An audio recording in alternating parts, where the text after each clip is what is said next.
हम देखेंगे समास का बहुत इंपॉर्टेंट क्वेश्चन। ठीक है, यानी कि समास से जितने आपके क्वेश्चन आते हैं इस वीडियो में आपका एकदम क्लियर हो जाएगा। यदि आप इस वीडियो को शुरू से लेकर अंत तक पूरा विस्तार से देख लेते हैं तो समास से एक भी क्वेश्चन आपका नहीं छूटने वाला है। ठीक है, तो चलिए चलते हैं क्वेश्चन की तरफ। फर्स्ट क्वेश्चन क्या है कि समास के कितने भेद होते हैं। तो ये आप लोगों को पता होना चाहिए कि बाबू समास का 6 भेद होते हैं। कौन कौन समास के बाबू 6 भेद होते हैं। पहला द्वंद्व समास, द्विगु समास, कर्मधारय समास, तत्पुरुष समास, अव्ययी भाव समास और बहुव्रीहि समास। ठीक है, समास के टोटल 6 भेद होते हैं। नेक्स्ट क्वेश्चन है यथाशक्ति में कौन सा समास है। बाबू यथाशक्ति में अव्ययी भाव समास है। ठीक है, कौन समास है, अव्ययी भाव समास है, यानी कि दूसरा का D right answer. Next question क्या है, जिस समास के दोनों पद प्रधान हो, जिस समास का दोनों पद प्रधान हो उसे द्वंद्व समास कहते हैं। कौन समास कहते हैं, द्वंद्व समास। आप इसका जैसे हम क्वेश्चन आपको दिखा रहे हैं आप इसका आंसर मार लीजिएगा। ठीक है, उसके बाद फिर जो हमको आंसर बता रहे हैं उसको आप देखिएगा। ये नहीं कि जो क्वेश्चन हम बोल रहे हैं आपको पहले से उसका आंसर माइंड में बोल लेना है। जैसे आंसर हम बोलेंगे आपको मिला लेना है कि आंसर आपका सही है कि गलत है। ठीक है, नेक्स्ट क्वेश्चन क्या है कि विद्यानुराग में कौन सा समास है। विद्यानुराग में तत्पुरुष समास है। कौन समास है, तत्पुरुष समास। ठीक है, अगला चतुर्भुज में कौन सा समास है। बाबू चतुर्भुज में कौन सा समास है, चतुर्भुज में द्विगु समास है। क्यों, क्योंकि इसका पहला पद क्या है, संख्यावाचक है। ठीक है, इसलिए द्विगु समास है। इसका राइट आंसर क्या हो जाएगा, द्विगु समास।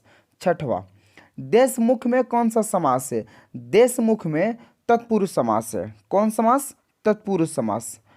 नेक्स्ट क्वेश्चन श्याम सुंदर कौन सा समास है। श्याम सुंदर बाबू कौन सा समास है, तो श्याम सुंदर कर्मधारय समास है। ठीक है, यानी कि ए इज राइट आंसर। लौ पुरुष में कौन सा समास है। लौ पुरुष में बाबू कर्मधारय समास है। कौन समास, कर्मधारय समास। नेक्स्ट क्या है, अष्टाध्यायी में कौन सा समास है। अच्छा, इसका भी पहला जो पद है वो संख्यावाचक है, तो इसका भी राइट आंसर क्या हो जाएगा, इसका भी राइट आंसर द्विगु समास। द्विगु समास जिसका पहला पद संख्यावाचक हो। ठीक है, जिसका पहला पद बाबू संख्यावाचक हो उसे द्विगु समास कहते हैं। नेक्स्ट क्वेश्चन क्या है, नेक्स्ट क्वेश्चन आपका है कि आज जन्म में कौन सा समास है। आज जन्म में कौन सा समास है, तो बाबू आज जन्म में अव्ययी भाव समास है। कौन समास है, अव्ययी भाव समास। ठीक है, नेक्स्ट क्वेश्चन क्या है, जन्म मरण में कौन सा समास है। जन्म मरण यानी कि दोनों पद प्रधान हो। ठीक है, दोनों पद प्रधान हो, जन्म और मरण दोनों पद प्रधान हो तो उसे द्वंद्व समास कहते हैं। कौन समास बाबू, द्वंद्व समास। राजा रानी में कौन सा समास है, तो राजा रानी में भी द्वंद्व समास हो जाएगा। ठीक है, यानी कि इसका दोनों पद प्रधान है, राजा भी प्रधान है और रानी भी प्रधान है। ठीक है, यानी कि इसका दोनों पद प्रधान है, इसलिए इसका राइट आंसर हो जाएगा ए द्वंद्व समास। पंचकौड़ी में कौन सा समास है। पंचकौड़ी यानी कि इसका पहला पद पंच है।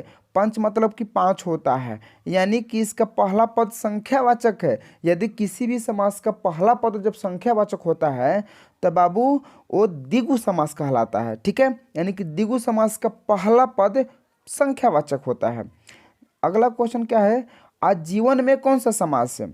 किसमें, आजीवन में। आजीवन में आपका अव्ययी भाव समास है। कौन समास है बाबू, अव्ययी भाव समास। ठीक है, अव्ययी भाव समास है, यानी कि इसका राइट आंसर ए हो जाएगा। अटूट में कौन सा समास है।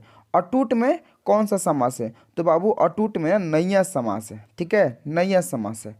दशरथ में कौन सा समास है। दशरथ में बाबू बहुव्रीहि समास है। कौन समास, बहुव्रीहि समास। अगला राजकुमार में कौन सा समास है।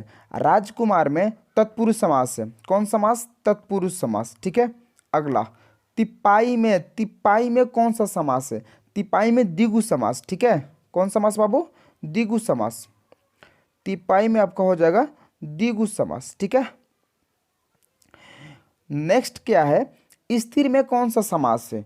स्थिर में बाबू नैया समास है। ठीक है, अच्छा अस्थिर है, अस्थिर में नैया समास है।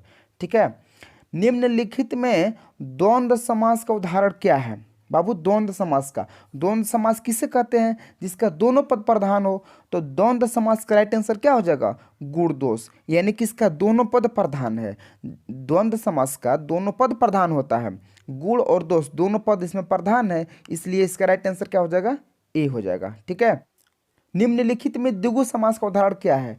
निम्नलिखित में द्विगु समास, द्विगु समास किसे कहते हैं? कि वैसा समास है, यानी कि जिसका पहला पद संख्यावाचक हो। क्या है बाबू? संख्यावाचक, उसे द्विगु समास कहते हैं। तो इसमें पंचवटी हो जाएगा, क्योंकि इसका पहला पद क्या है? संख्यावाचक है, यानी कि 21 का बी हो जाएगा। ठीक है। अगला क्या है? निम्नलिखित में तत्पुरुष समास का उदाहरण। तत्पुरुष समास किसे कहते हैं? जिसका उत्तर पद प्रधान यानी कि बाद का पद प्रधान हो। तो 22 का राइट आंसर क्या हो जाएगा? राजकन्या। ठीक है, यानी कि इसका बाद का कन्या पद प्रधान है। ठीक है।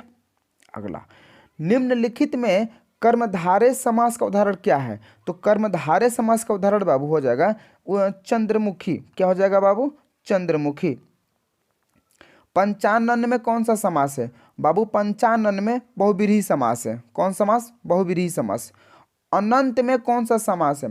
बाबू अनंत में आपका हो जाएगा नैया समास। ठीक है, अनंत में नैया समास हो जाएगा। पुरुषोत्तम में कौन सा समास है? 26 नंबर क्वेश्चन है। पुरुषोत्तम में कौन सा समास है? तो पुरुषोत्तम में तत्पुरुष समास है। ठीक है। नेक्स्ट क्या है? सज्जन में कौन सा समास है? किसमें? सज्जन में। तो सज्जन में बाबू कर्मधारय समास। कौन समास? कर्मधारय समास। ठीक है। अगला, जब दो या दो पद आपस में मिलते हैं तो उसे क्या कहा जाता है? जब दो या दो पद आपस में मिलते हैं तो उन्हें संधि कहा जाता है, कि समास कहा जाता है, कि समास विग्रह कहा जाता है, कि संधि विच्छेद कहा जाता है? तो बाबू इसका राइट आंसर हो जाएगा समास कहा जाता है। डायरेक्ट आपको समास का डेफिनेशन यहाँ से पूछ लिया गया है। ठीक है। गौरी शंकर में कौन सा समास है? गौरी शंकर में नैया समास है। कौन समास है बाबू? नहीं, एक मिनट, द्वंद्व समास है बाबू। गौरी शंकर में ना द्वंद्व समास है। ठीक है, गौरी शंकर में द्वंद्व समास है।